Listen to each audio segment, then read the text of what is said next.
Imagine standing on the edge of a frozen wasteland in the 1900s, where the wind doesn't just blow its screams, slicing through wool and skin like a sharpened razor.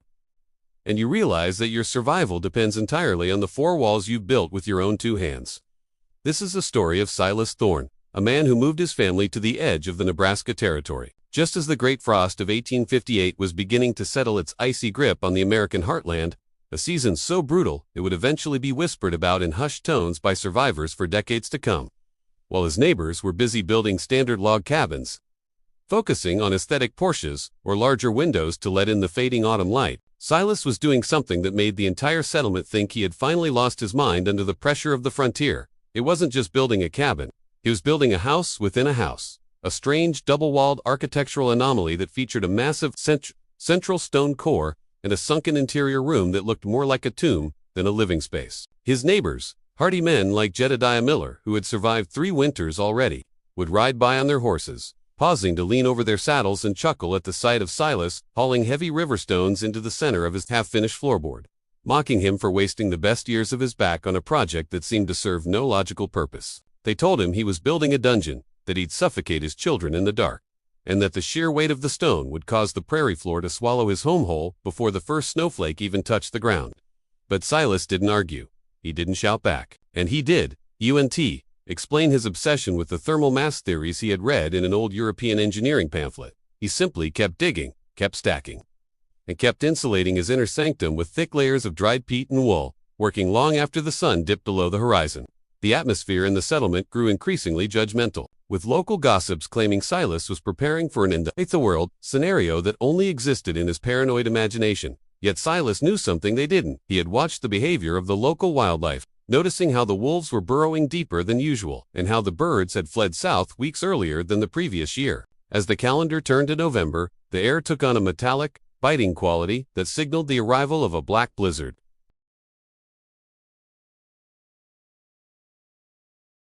And while the neighbors finally retreated into their traditional cabins, confident in their standard fireplaces, Silas moved his family into the cramped, windowless inner shelter. He barricaded the secondary outer doors, stuffed the gaps with heavy furs, and lit a single modest flame in the heart of his stone monolith, creating a pocket of warmth that felt alien compared to the chilling drafts already whistling through the gaps of his neighbors' homes. The mockery turned to silence as the first wave of the storm hit, a wall of white that erased the horizon in seconds, leaving the community isolated and shivering in the dark. Silas sat in the dim light of his inner chamber, listening to the wood of the outer cabin groan and pop under the sudden, extreme contraction of the cold, wondering if his gamble would actually hold against the record-breaking temperatures.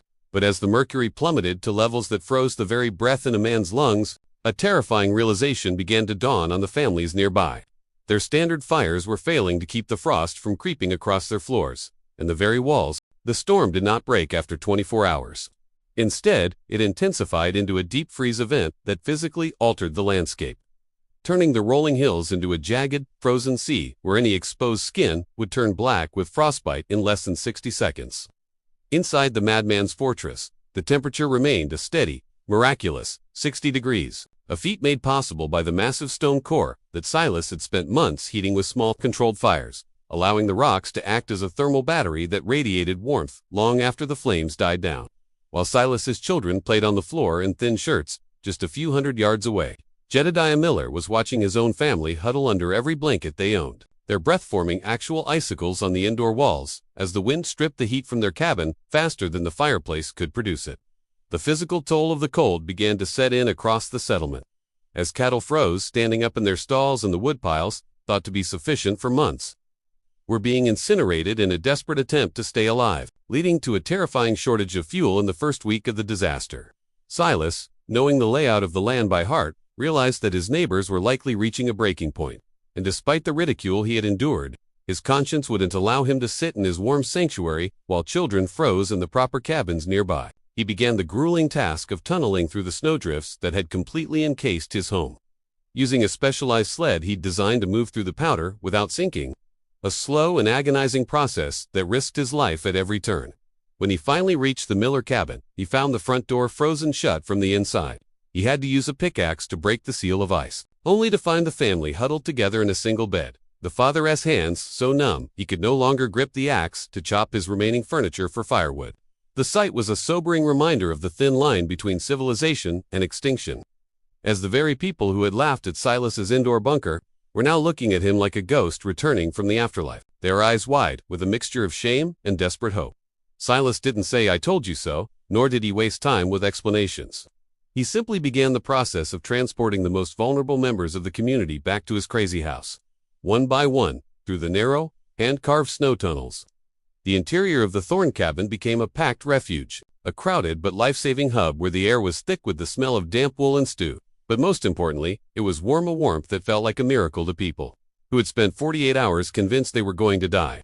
As the nights bled into one another, the neighbors sat on the very stone floor they had mocked, feeling the heat rising from the ground and realizing that Silas hadn't been crazy.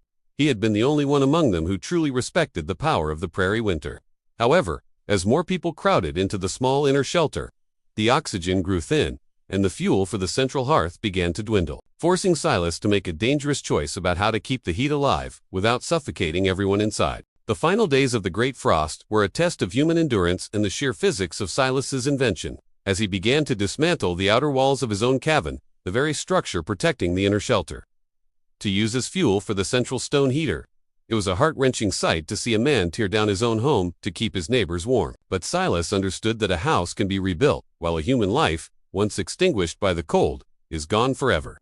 The fortress held, even as the outer shell of the cabin became a skeletal frame, because the inner insulation and the sunken floor kept the heat trapped in a way that defied the logic of the time, proving that a smaller, well-engineered space was infinitely superior to a grand, drafty hall. When the sun finally broke through the clouds 10 days later, the landscape was unrecognizable. A blinding white world where only the chimneys of the strongest houses peeked through the snow.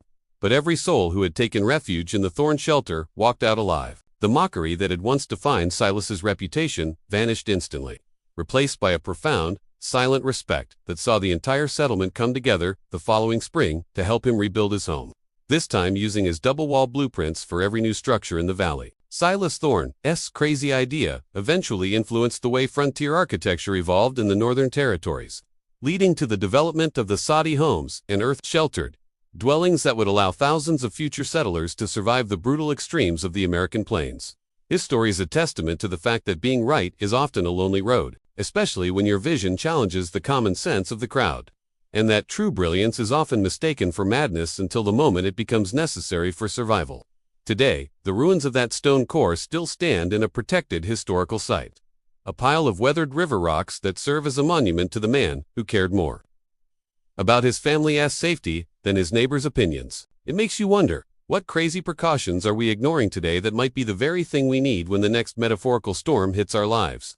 If you found this story of frontier survival inspiring, make sure to hit the like button and subscribe to the channel, as it helps us bring more of these forgotten tales of human ingenuity to light. We'd love to hear your thoughts in the comments. Would you have been the one mocking Silas, or the one building right alongside him? Also, if you want to see our deep dive into the year without a summer, click the video on the screen now.